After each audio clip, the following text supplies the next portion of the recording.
தேவன் மனிதனுடைய நல்வாழ்வுக்காக இந்த பூமியிலே பல பிரமாணங்களை ஸ்தாபித்து வைத்திருக்கிறார். அந்த பிரமாணங்களை நாம் அறிந்து கொண்டு அந்த பிரமாணங்களுக்கு ஏற்றாற்போல் நாம் செயல்படும் பொழுது இந்த பூமியிலே கர்த்தர் நமக்கென்று வைத்திருக்கிற நன்மைகளையும் ஆசீர்வாதங்களையும் நல்வாழ்வையும் நாம் இந்த உலகத்தில் இந்த பூமியிலே அனுபவித்து ஒரு கனியுள்ள ஒரு பிரயோஜனமுள்ள ஒரு வாழ்வை இந்த உலகத்தில் நாம் வாழ முடியும் என்பதை நான் உங்களுக்கு வேதத்திலிருந்து காண்பித்து கொண்டிருக்கிறேன். பல பிரமாணங்களை ஆண்டவர் ஆவிக்குரிய பிரமாணங்களை இந்த பூமியிலே ஸ்தாபித்து வைத்திருக்கிறார். இந்த பூமியிலே வாழுகிற நாம், இந்த உலகத்தில் வாழுகிற நாம் அந்த பிரமாணங்களை புரிந்து கொள்ள வேண்டும், அந்த பிரமாணங்களை கற்றுக்கொள்ள வேண்டும். அந்த பிரமாணங்களுக்கு ஏற்றாற்போல், அந்த கோட்பாடுகளுக்கு ஏற்றாற்போல் நம்மை திருத்தி கொள்ள வேண்டும். கோட்பாடுகளை திருத்த முடியாது, பிரமாணங்களை திருத்த முடியாது. நமக்கேற்ற மாதிரி நம்முடைய வசதிக்கேற்றாற்போல் பிரமாணங்களை திருத்த முடியாது. அந்த பிரமாணத்தை புரிந்து கொண்டு அந்த பிரமாணத்துக்கு ஏற்றாற்போல் நம்மை மாற்றிக்கொள்ள வேண்டும், நம்மை திருத்திக் கொள்ள வேண்டும். இதை தேவனுடைய பிள்ளைகள் ஆழமாய் புரிந்து கொள்வது நமக்கு ஒரு நல்ல வாழ்க்கையை, சிறந்த ஒரு சிறப்பான வாழ்க்கையை இந்த உலகத்திலே அந்த கோட்பாடுகளின் அடிப்படையில் நம்மை மாற்றும் பொழுது ஒரு அதுக்கு தான் கர்த்தர் வச்சுருக்கிறார். ஒரு சிறந்த வாழ்க்கையை நம்ம இந்த உலகத்தில் அனுபவிக்கணுன்றதுக்காகத்தான் அந்த கோட்பாடுகளை வச்சுருக்கிறார், அதுக்காகத்தான் அந்த பிரமாணங்களை வச்சுருக்கிறார். நம்ம அதை பற்றிய எந்த அக்கறையும் இல்லாமல் அதை அறிந்து கொள்ள வேண்டும் என்கிற எந்த ஒரு கரிசனையும் இல்லாமல் நம்ம இஷ்டத்துக்கு வாழ்ந்தோன்னா நம்ம பாருங்கள், கரண்ட்டு ஒயரில் ஒருத்தன் மிதிச்சிட்டான் அப்படின்னா அது ஷாக் அடிக்கும். அப்புறம் எனக்கு தெரியாமல் மிதிச்சிட்டேன் அப்படின்னு சொல்கிறதுனால பாருங்கள், அது ஷாக் அடிக்காமல் இருக்காது. மக்கள் தெரியாமல் இப்படி ஆயிடுச்சு, தெரியாமல் செஞ்சிட்டேன், தெரியாமல் பண்ணிட்டேன். தெரிந்து வைத்திருக்கும்படி எதிர்பார்க்கப்படுகிறோம், தெரிந்து வைத்திருக்கும்படி கர்த்தர் எதிர்பார்க்கிறார். பாருங்கள், தெரியாமல் மிதித்ததுனால கரண்ட்டு பாவம் பார்க்குறதெல்லாம் இல்லை. லா கோட்பாடு பாவம் பார்த்து இரக்கம் பார்த்து யாருக்கும் இரக்கம் காண்பிக்கிறது இல்லை என்பதை நீங்கள் மனதில் கொள்ள வேண்டும். இது இரக்கத்தின் அடிப்படையிலே செயல்படுகிறது இல்லை. பிரமாணத்தை அறிகிற அறிவின் அடிப்படையிலே நாம் நம்மை மாற்றிக்கொள்ள வேண்டிய இடங்களிலே நம்மை மாற்றிக்கொண்டு அதற்கேற்றாற்போல் வாழ பழக வேண்டும். நம்ம இரக்கத்தை எல்லாம் லாகிட்ட எதிர்பார்க்க முடியாது. சட்டம்னா சட்டம், அங்கே இரக்கம் பேச முடியாது. பாருங்கள், ஒயர் ஒருவேளை உண்மையிலே தெரியாமல் மிதிச்சிருக்கலாம், உண்மையிலேயே தெரியாமல் மிதிச்சிருக்கலாம். தெரியலைன்னு சொல்கிறது நீங்கள் பொய் சொல்லலை, உங்களுக்கு தெரியலைன்றது உண்மை தான். ஆனால் தெரியாமல் மிதித்தாலும் ஷாக் அடிக்கும், உண்மையாகவே தெரியாமல் மிதித்தாலும் ஷாக் அடிக்கும். அதான் சொல்ல வரேன். ஆகவே கவனமாய் கவனித்து நடக்க வேண்டும், பார்த்து நடக்கணும். ஒயர் இருக்குதா, கரண்ட் போகுதா, எல்லாம் நமக்கு அந்த அடிப்படையான அந்த அறிவு தேவை. இல்லைன்னா அதனுடைய பாதிப்பு மிகப்பெரிய பாதிப்பாய் மாறிவிடும். இன்றைக்கி வாழ்க்கையில் அப்படி மக்கள் பிரமாணங்களை குறித்த எந்த ஒரு பொறுப்பும் இல்லாமல், அதை அறிந்து கொள்ள வேண்டும் என்கிற ஒரு ஆர்வம் இல்லாமல் மக்கள் வாழ்கிறாங்க. பாருங்கள், அதை குறித்த எந்த ஒரு அறிவும் இல்லை. நம்ம மக்கள் என்ன நினைக்கிறாங்கன்னா, ஏதோ நம்ம நேரம் நமக்கு கொடுத்து வச்சது அவ்வளோதான், நம்ம தலையெழுத்து, நம்ம தலைவிதி, இப்படி பிசாசு மக்களை ஏமாற்றி வஞ்சித்து வைத்திருக்கிறான். கோட்பாடுகளை அறிய விடாமல், பிரமாணங்களை அறிய விடாமல், அந்த கோட்பாடுகளுக்கு ஏற்றாற்போல் தங்களை மாற்றிக்கொள்ளாமல் மக்கள் வாழ்ந்து வாழ்க்கையை சீரழித்து கொண்டிருக்கிறார்கள். ஸோ அதனால தான் இந்த நாட்களில் பிரமாணங்களை குறித்து, கோட்பாடுகளை குறித்து ஆண்டவர் நம்மோடு பேசி கொண்டிருக்கிறார். இப்பொழுது நாம் பார்த்து கொண்டிருப்பது விதைப்பு அறுப்பு என்கிற பிரமாணம், the law of sowing and reaping. இது கர்த்தர் இந்த பூமியை உண்டாக்கும் பொழுதே இந்த பிரமாணத்தை வச்சிட்டார். விதைப்பு அறுப்பு என்கிற பிரமாணம் இந்த பூமியோட இணைந்தது, இந்த பூமியோடு இணைக்கப்பட்ட ஒன்று. சிருஷ்டிப்பின் பொழுதே கர்த்தர் அதை இணைத்து விட்டார். ஆகவே விதைப்பும் அறுப்பும் ஆண்டவர் சொன்னார், பூமி உள்ள நாளளவும் ஒழிவதில்லை என்று சொல்லிவிட்டார். ஸோ நம்முடைய வாழ்க்கையிலே இந்த விதைப்பு அறுப்பு என்பது நம்முடைய வாழ்க்கையில் நாம் அறிந்தோ அறியாமலோ நம்முடைய வாழ்க்கையோடு இணைந்து வந்து கொண்டே இருக்கிறது. இது வெறும் விவசாயத்தில் மாத்திரமல்ல, நம்முடைய அன்றாட வாழ்க்கையிலே நாம் விதைத்து அறுத்து கொண்டிருக்கிறோம் என்பதை உங்கள் மனதில் பதிக்கணும். அதான் கடந்த நாட்களிலே நாம் பார்த்து கொண்டிருக்கிறோம். வேதத்தின்படி நான் உங்களுக்கு சொல்லிக் கொண்டிருக்கிறேன். நம்முடைய வாயிலிருந்து பிறக்கிற ஒவ்வொரு வார்த்தையும் ஒரு விதையைப் போல வெளியே வருகிறது. நம்முடைய வாயின் வார்த்தை விதையாக இருக்கிறது. நம்முடைய எண்ணம், நம்ம என்ன நினைக்கிறோம் என்பது அது ஒரு விதை. It's a seed. எதை வேணாலும் நினைக்கலான்னு மக்கள் அப்படி வாழ்ந்துட்டாங்க. அப்படி டீஃபால்ட்டாக அப்படி இருக்கிறாங்க பாருங்கள். எதை வேணாலும் நினச்சிக்கலாம், என்னன்னாலும் நினச்சிக்கலாம், என்ன நினைக்கணும்னு தோணுதோ அதை நினச்சிக்கலான்னு நினைக்கிறாங்க. அதுக்கப்புறம் அந்த நினைவே வாழ்வாய் மாறிவிடுகிறது வேதத்தின்படி. ஏன்னா அறுவடை, நினைவு அல்லது எண்ணம் என்பது விதைக்கிறோம், அதையே வாழ்க்கையாக அறுக்கிறோம். வார்த்தை என்பது விதை, அதை விதைக்கிறோம், அதை வாழ்வாக நம்முடைய வாழ்க்கையில் அறுக்கிறோம். கவனிங்க. அதுபோல் நம்முடைய கிரியைகள், நம்முடைய செயல்கள், what we do, our actions are seeds. நாம் செய்கிற ஒவ்வொரு செய்கையும் ஒரு விதையாக விதைக்கப்படுகிறது. நான் இப்போ பேசிக்கிட்டு இருக்கிறேன், இதை விதைச்சிக்கிட்டு இருக்கிறேன். I am sowing seed, God's seed. தேவனுடைய வார்த்தையை விதைத்து கொண்டிருக்கிறேன். எனக்கு தெரியும் அறுவடை நிச்சயமாய் உண்டு. அது உங்கள் வாழ்க்கையிலும் உண்டு, என்னுடைய வாழ்க்கையிலும் உண்டு. பாருங்க. ஆகவே நம்முடைய ஒவ்வொரு கிரியைக்கும், ஒவ்வொரு செயலுக்கும் ஒரு அறுவடை இருக்கிறது. அப்படின்னா கிரியையை நான் கவனித்து என்னுடைய செயல்களை எதை வேணாலும் செய்யலான்னு நான் செய்ய முடியாது. ஏன்னா எனக்கு அறுவடை வரப்போகுது. நான் செய்கிற ஒவ்வொரு காரியத்துக்கும் ஒரு அறுவடை உண்டு. அதுபோல் பணம் ஒரு விதை என்று நான் உங்களுக்கு சொன்னேன். என்ன வேதம் அதை சொல்லுகிறது. இதெல்லாமே நான் வேதத்திலிருந்து உங்களுக்கு வசனத்தை காண்பித்தேன்.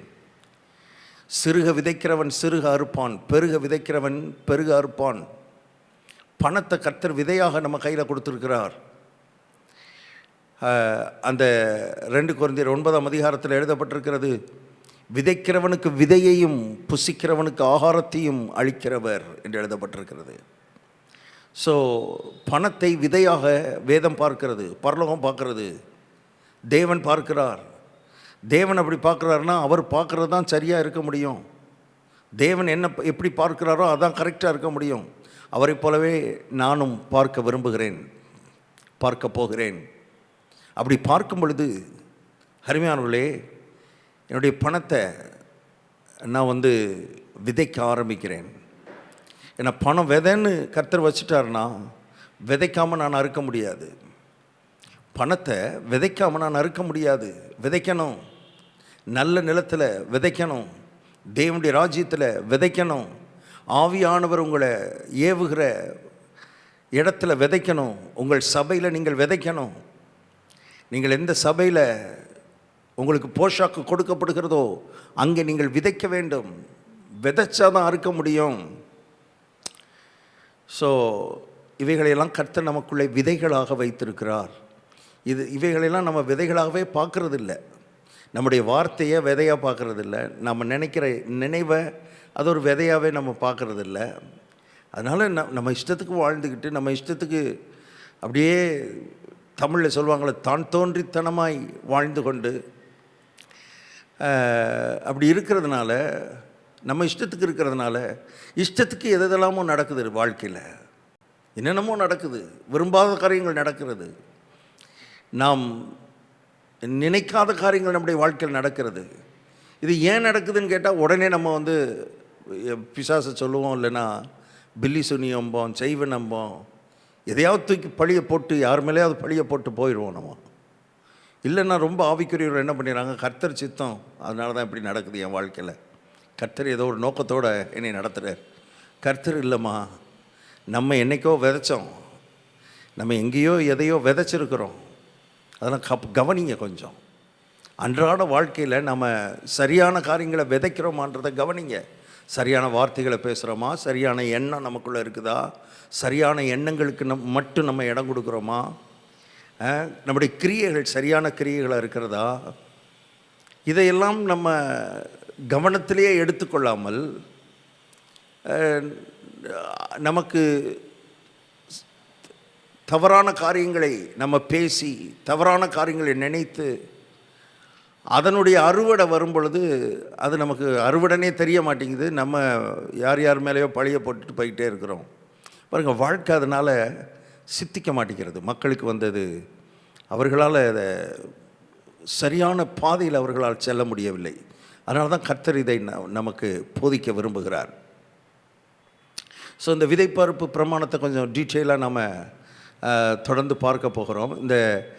இந்த விதைப்பறுப்பு பிரமாணத்தில் ரொம்ப முக்கியமானது இந்த கோட்பாடு என்ன சொல்லுகிறது என்றால், நாம் எதை விதைத்தாலும் அறுவடைக்கு காலம் இருக்கிறது, கால அளவு எடுக்கும், கொஞ்சம் டைம் எடுக்கும். நீங்கள் விதைச்சி கொஞ்சம் நாள் கழித்து தான் அறுப்பீங்க. It will take time. அது ஒரு பிரமாணம். எனக்கு விதைச்ச உடனே வரணும் அப்படின்னா, விதைச்ச உடனே வர்ற களை தான் வரும். களை வேணால் உடனே வரும். நீங்கள் தானியம் வரணும்னா யூ ஹாவ் டு வெயிட். நீங்கள் காத்திருக்க வேண்டும். விதைச்சிட்டு காத்திருக்கணும். விதைத்து நீங்கள் காத்திருக்கும் பொழுது அந்த அறுவடையை கட்டாயம் உங்கள் வாழ்க்கையில் பார்ப்பீர்கள். ஆனால் அநேகர் இந்த இடத்துல கொஞ்சம் தவறி விடுகிறார்கள். அவர்கள் உதாரணத்துக்கு பணத்தை விதைக்கிறாங்க, அல்லது வார்த்தையை விதைக்கிறார்கள். வார்த்தையை அவர்கள் அறிக்கையிடுகிறார்கள். நீங்கள் அறிக்கையிடுகிற, உங்கள் வாயிலிருந்து வருகிற அறிக்கையிடுகிற வார்த்தை கூட விதைன்றதை நீங்கள் தெரிந்து கொள்ளுங்கள். நீங்கள் என்ன அறிக்கையிடுறீங்களோ அது விதையாக விதைக்கப்பட்டு அதை நீங்கள் அறுக்க முடியும். ஆனால் மக்கள் என்ன பண்ணிடுறாங்க, வார்த்தையை அறிக்கையிடுவதோ அல்லது ஜெபிப்பதோ, ஜெபம் கூட ஒரு விதை, உங்களுக்கு தெரியுமா? ஏன்னா ஜெபிக்கிற நேரத்தில் ரெண்டு செய்கிறோம். ஒன்று நினைக்கிறோம், இன்னொன்று வேண்டிக் கொள்ளுகிறோம், வாயை திறந்து பேசுகிறோம். ஸோ நினைக்கிறதும் விதை, வாயை திறந்து பேசுகிறதும் விதை. கவனிங்க, நினைக்கிறதும் விதை, வாயை திறந்து பேசுகிறதும் விதை. ஸோ விதைக்கிறோம், ஜெபிக்கிறோம், நமக்கு உடனே பதில் வரணும்னு எதிர்பார்க்குறோம். இம்மீடியட்டாக ஐ நீட் ஆன்சர். உடனே நம்ம அறிக்கையிட்ட அடுத்த நாள் நமக்கு வந்துடணும், நம்ம ஜெபம் பண்ண அடுத்த நாள் நமக்கு கிடச்சிடணுன்றோம். ஆனால் பிரமாணம் என்ன சொல்கிறது, விதைப்பு அறுப்பு பிரமாணம் என்ன சொல்கிறது என்றால், நீங்கள் விதைத்த பின் தாமதமாக காலம் தாழ்த்தி தான் நீங்கள் அறுவடையை எதிர்பார்க்க முடியும். அது இயற்கை விவசாயத்திலே அதுதான் உண்மை, நிஜம். விதைச்ச அடுத்த நாளே கோதுமையை விதைச்ச அடுத்த நாளே அறுக்க முடியாது. It takes time. 3 மாதமோ 4 மாதமோ 5 மாதமோ 6 மாதமோ இப்படி கால அளவு இருக்கிறது. ஸோ இப்போ கவனிங்க, இந்த ஒரு பிரமாணத்தை குறித்த இந்த ஒரு அடிப்படையான காரியம் நமக்கு தெரியாதனால நம்ம விதைச்சிட்டு அறுவடை வரலன்னொன்னே சோர்ந்து போயிடுறோம், அறுவடை வரலன்னொன்னே கலங்கி போயிடுறோம். நமக்கு காத்திருக்க முடியலை. இது ஒரு பிரமாணம் போல வேலை செய்கிறது என்பதை நமக்கு தெரியலையே, இது ஒரு கோட்பாடு என்பதை நாம் அறியாதபடியினால் காத்திருக்கிறதுக்கு நமக்கு அந்த மனசே வரமாட்டேங்குது பாருங்கள். அதனால தான் நீங்கள் வேதத்தில் புதிய ஏற்பாட்டில் ஆசீர்வாதங்களை, வாக்குத்தத்தமான ஆசீர்வாதங்களை சுதந்திரிக்கணும்னா உங்களுக்கு விசுவாசம் இருந்தால் மாத்திரம் போதாது. விசுவாசம் இருந்தால் மாத்திரம் நீங்கள் அதை சுதந்திரிக்க முடியாது. விசுவாசமும் தேவை, பொறுமையும் தேவை என்று வேதம் சொல்லுகிறது. விசுவாசமும் பொறுமையும் உங்களுக்கு தேவை என்று வேதம் சொல்லுகிறது. வாசிக்கலாம். எபிரேயருக்கு எழுதின நிருபம் 6ஆம் அதிகாரம்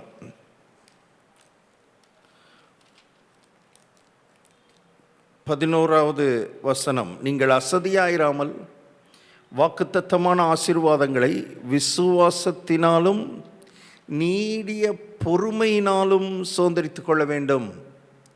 ஸோ கர்த்தர் இந்த பிரமாணத்தை செட் பண்ணி வச்சிருக்கிறதுனால அவருக்கு தெரியும் அறுவடை அறுக்கிறதுக்கு நேரமாகும், நாளாகும். It will take time. அதுவரை பொறுமை நமக்கு வேண்டியதாக இருக்கிறது. வாக்குத்தத்தம் பண்ணப்பட்டதை பெறும்படிக்கு பொறுமை நமக்கு வேண்டியதாக இருக்கிறது என்று எபிரேயர் 10ஆம் அதிகாரத்தில் எழுதப்பட்டிருக்கிறது.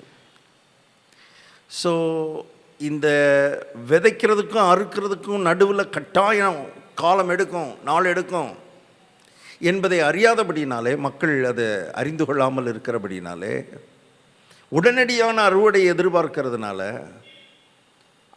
அந்த உடனடி அறுவடை கோட்பாடின்படி, லாப்படி நான் பேசிக்கிட்டு இருக்கிறேன், சட்டப்படி அப்படி வராது. ஏன்னா அப்படி செட் பண்ணிட்டார் ஆண்டவர். உடனே அறுக்க முடியாது. ஏன் அப்படி வச்சார்ன்றதெல்லாம் பின்னால் நான் சொல்கிறேன். பட் அதுக்கெல்லாம் சில காரணங்கள் இருக்கிறது. கட்டாயம் அது கால அளவு, அதற்கென்று ஒரு காலம் இருக்கிறது. வேதம் சொல்லுகிறது, விதைக்க ஒரு காலம் உண்டு, அறுக்க ஒரு காலம் உண்டு. பிரசங்கி 3ஆம் அதிகாரத்தில் எழுதப்பட்டிருக்கிறது. விதைக்க ஒரு காலம் உண்டு, அறுக்க ஒரு காலம் உண்டு. நம்ம விதைச்சு அடுத்த நாள் அறுக்கணுன்றோம். அடுத்த நாள் நீங்கள் போய் அறுக்க போனீங்கன்னா களை இருக்கும், கண்டிப்பாக புல் முளைச்சிருக்கும். புல் உடனே முளைக்கும், களை உடனே முளைக்கும். ஆனால் சரியான விதை, நல்ல விதை இந்த பூமியிலே முளைத்து வர வேண்டுமானால் இட் டேக்ஸ் டைம். இப்போ கவனிங்க, நல்ல விதை விதைத்தவர்கள் அல்லது ஜெபிக்கிறவர்கள், வார்த்தையை அறிக்கையிடுகிறவர்கள், நல்ல எண்ணங்களினால் மனதை நிரப்புகிறவர்கள், அவங்களுக்கு உடனே ரிசல்ட் வரல, உடனே அறுவடை வரலன்னு உடனே சோர்ந்து போயிடுறாங்க. சோர்ந்து போகிறது மாத்திரம் இல்லை, அவங்க எந்த இடத்துக்கு வந்துடுறாங்கன்னா, இதெல்லாம் இப்படி ஒரு பிரமாணம்லாம் இல்லைன்ற மாதிரி போயிடுறாங்க. இதெல்லாம் சும்மான்ற மாதிரி போயிடுறாங்க. நீங்கள் இல்லைன்னு சொல்கிறதுனால பிரமாணம் வேலை செய்யாமல் போகிறதில்ல. பிரமாணமே. மனிதர்கள் என்ன நினைக்கிறாங்கன்றதை வைத்து பிரமாணம், கோட்பாடு வேலை செய்கிறதில்ல. நல்லா தெரிந்து கொள்ளுங்கள். மனிதர்கள் நாம் என்ன நினைக்கிறோம், நாம் என்ன யோசிக்கிறோன்றதை வச்சு கர்த்தரே வேலை செய்கிறதில்ல. கர்த்தருக்கு ஏற்ற மாதிரி, கர்த்தர் செய்கிறதற்கு ஏற்றார் போல், கர்த்தருடைய கிரியைகளுக்கு ஏற்ற மாதிரி நாம் தான் நம்மை மாற்றிக்கொள்ள வேண்டும். நாம் தான் நம்முடைய இருதயத்தை திருப்ப வேண்டும், எண்ணங்களை திருப்பணும், வாழ்க்கையை மாற்றிக்கொள்ளணும். ஸோ நல்ல விதை விதைத்தவர்கள் சோர்ந்து போகிறார்கள். கெட்ட விதை விதைக்கிறாங்க பாருங்கள், தவறான விதைகளை விதைக்கிறாங்க பாருங்கள், தவறான வார்த்தைகளை பேசுகிறாங்க பாருங்கள், தவறான எண்ணங்கள் மனதில் வருது பாருங்கள். அது கூட உடனே அறுவடை இருக்காது. அதுக்கான அறுவடையும் தாமதமாகும். அதுக்கான அறுவடைக்கும் காலம் இருக்கிறது. அந்த காலத்தில் தான் அந்த அறுவடையை பார்க்க முடியும். இப்போ அதுக்கும் லேட்டாகி தான் அறுவடை வரப்போகுது. அப்போ உடனே ஒன்றும் நடக்கலை. ஒரு தவறான விதையை விதைத்தவர்களுக்கு ஒரு தண்டனை மாதிரி ஒன்றுமே கிடைக்கல, அறுவடை ஒன்றும் வரல, உடனே ஒன்றும் நடக்கலை. ஒரு தப்பு பண்ணுறதுக்கு தண்டனை உடனே வர்றதில்லைன்னொன்னே இவங்க என்ன பண்ணிடுறாங்கன்னா, கர்த்தரையே அசட்டை பண்ணுறாங்க, கர்த்தருடைய வார்த்தையை அசட்டை பண்ணுறாங்க, கர்த்தரை அசட்டை பண்ணிடுறாங்க, இந்த பிரமாணத்தை அசட்டை பண்ணுறாங்க. அப்படி செஞ்சோம், நமக்கு ஒன்றும் நடக்கலை அப்படின்னு சொல்லிட்டு இவர்கள் தொடர்ந்து தவறான விதைகளை விதைத்து கொண்டே இருக்கிறார்கள் வாழ்க்கையில். இது என்னைக்காவது ஒரு நாள் அறுவடை வரப்போகுது, என்னைக்காவது ஒரு நாள் கட்டாயம் அறுக்க வேண்டும் என பிரமாணம் மாறாது. ஆனால் அது காலதாமதம் ஆகிறதுனால, உடனே நடக்காதனால, அது இல்லைன்ற இடத்துக்கு வந்துட்டு தொடர்ந்து இவர்கள் அந்த தவறான வழியில் போய் கொண்டிருக்கிறார்கள், தவறான பாதையில் போய் கொண்டிருக்கிறார்கள். காலதாமதமாகி நாட்கள் கடந்து மாதங்கள் கடந்து அறுவடை வரும். அந்த அறுவடை வரும்போது இவங்க விதைச்சதைய மறந்துடுறாங்க. கவனிங்க, ரொம்ப முக்கியமானதை நான் பேசிகிட்டு இருக்கிறேன். காலதாமதமாகி அறுவடை வரும் பொழுது இவர்கள் பல மாதங்களுக்கு முன்னால் தாங்கள் விதைச்சதான் இப்போ அறுக்கிறேன்ற அறிவே இல்லை, மறந்துடுறாங்க. ஸோ இதில் இவ்வளோ சிக்கல் இருக்குது பாருங்கள். இதில் ஒரு சின்ன நமக்கு ஒரு நாலேஜ் இல்லாதனால இது எவ்வளோ பெரிய பாதிப்பை வாழ்க்கையில் உண்டாக்குது பாருங்கள். ஸோ நம்ம விதைச்சது தான் நம்ம இப்போ அறுத்துக்கிட்டு இருக்கிறோன்றது தெரியாமல் இவங்க ஏற்கனவே நான் சொன்னது போல் ஊரையே பழி போட வேண்டியது, பிசாசை பழி போட வேண்டியது, கர்த்தரை பழி போட வேண்டியது. கவனியுங்கள், இதில் கவனம் செலுத்தும்படி கர்த்தர் விரும்புகிறார். நாம் என்ன விதைக்கிறோமோ அதற்கான அறுவடைக்கு கால தாமதமாகும். விதைச்ச உடனே அறுக்க மாட்டோம். பிரமாணம் அப்படி இல்லை, லா அப்படி வேலை செய்யலை. அதனால் முடிவாக என்ன சொல்ல விரும்புகிறேன்னா, சரியான விதைகளை விதைக்கிறவர்கள் உடனே நமக்கு அறுவடை வரலையேன்னு சோர்ந்து போகாதீங்க. கீப் ஆன் சோயிங், தொடர்ந்து விதைத்து கொண்டிருங்கள். தொடர்ந்து, அதுதான் கலாத்தில் எழுதப்பட்டிருக்கு பாருங்கள், நாம் தளர்ந்து போகாதிருந்தால் ஏற்ற காலத்தில் அறுப்போம். நன்மை செய்கிறதில் சோர்ந்து போகாதிருங்கள். அதாவது நல்ல விதைகளை விதைக்கிறதில் சோர்ந்து போகாதிருங்கள். சரியான விதைகளை விதைக்கிறதில் சோர்ந்து போகாதிருங்கள். நாம் தளர்ந்து போகாதிருந்தால், தளர்ந்து போயிட்டோன்னா அறுவடை வராது. ஏன்னா தளர்ந்து போயிடுற நேரத்தில், நம்ம சோர்ந்து போகிற நேரத்தில் நம்ம என்ன பண்ணிடுறோம்னா, நம்ம வேறு மாதிரி விதைகளை விதைக்க ஆரம்பிச்சிடுறோம். தவறான விதைகளை விதைக்க ஆரம்பிச்சிடுறோம். தவறான வார்த்தைகள் நம்ம வாயில் வந்துடுது, தவறான எண்ணங்கள் நம்ம வாயில் வந்துடுது. அப்போ நம்ம விதைத்த அந்த சரியான விதைகளை எல்லாம் கேன்சல் பண்ணிடுறோம், அதெல்லாம் தோண்டி எடுத்து வெளியே போட்டு விட்டுறோம். அதனால தான் ஆவியானவர் எழுதி வைத்திருக்கிறார், ஏற்ற காலத்தில் அறுக்கணும்னா தளர்ந்து போகக்கூடாது.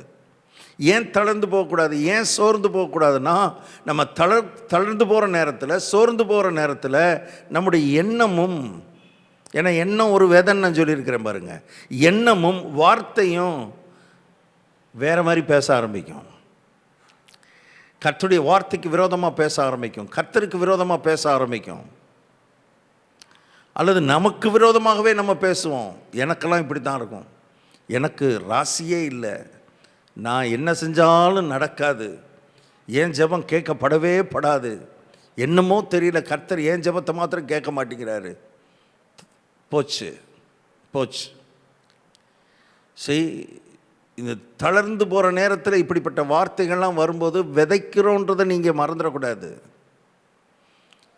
இப்படியே நம்ம ஆண்டாண்டு காலமாக கேட்கப்படாது, என் ஜெபத்தில் ஆண்டவர் கேட்க மாட்டார், எனக்கு ராசி இல்லை, எனக்கு அது இல்லை, இது இல்லைன்னு விதைச்சு விதைச்சு விதைச்சு விதைச்சு இன்றைக்கி மக்கள் அதைத்தான் அறுத்து கொண்டே இருக்கிறார்கள். அவைதான் கர்த்தர் சொன்னார், கர்த்தருடைய வார்த்தையில் பிரியமாயிருந்து இரவும் பகலும் இந்த வார்த்தையில் தியானமாயிரு. இதை எடுத்து விதைக்கணும். சூழ்நிலைகள் நமக்கு விரோதமாக இருந்தாலும் நம்ம விதைக்கிறத சரியாக விதைச்சிக்கிட்டே இருக்கணும். உள்ள காலதாமதம் ஆகுதுன்றதுக்காக சோர்ந்து போயிடக்கூடாது, தளர்ந்து போயிடக்கூடாது. உடனே நமக்கு ஒன்றும் கெட்டது நடக்கலைன்றதுக்காக தவறானதை விதைக்கக்கூடாது. Be careful, let us be careful. கர்த்தர் நமக்கு உதவி செய்வாராக. ஜெபிப்போம். பிதாவே, இந்த பிரமாணங்களை கற்றுக் கொடுக்கிற பரிசுத்த ஆவியானவரே, தொடர்ந்து நீர் கற்றுத்தாரும். விதைக்க ஒரு காலம் உண்டு, அறுக்க ஒரு காலம் உண்டு. அந்த காலம் வரைக்கும் நாங்கள் பொறுமையாய் காத்திருந்து அந்த சரியான காரியங்களுக்கான அறுவடையை நாங்கள் அறுத்தெடுக்க கர்த்தர் உதவி செய்யும். உடனே ஒன்றும் நடைபெறவில்லை என்பதற்காக தொடர்ந்து தவறான விதைகளை விதைக்கிற அந்த பழக்கத்திலிருந்து உடைய பிள்ளைகளுக்கு விடுதலை தாரும். எங்கள் வாழ்நாள் முழுவதும் உம்முடைய ராஜ்யத்துக்கென்று, உம்முடைய நாம மகிமைக்கென்று, உம்மை பிரதிபலிக்கிற, உம்மை உயர்த்தி காண்பிக்கிற வாழ்க்கையை அறுவடை செய்கிறதற்கு ஏற்ற விதைகளை எங்களுடைய மனதிலும், எங்களுடைய வாயிலும், எங்களுடைய வாழ்க்கையிலும் நாங்கள் விதைக்க கர்த்தர் உதவி செய்யும். இயேசு கிறிஸ்துவின் நாமத்தில் ஜெபிக்கிறோம் ஜீவனுள்ள நல்ல பிதாவே. ஆமென். God bless you. Jesus loves you.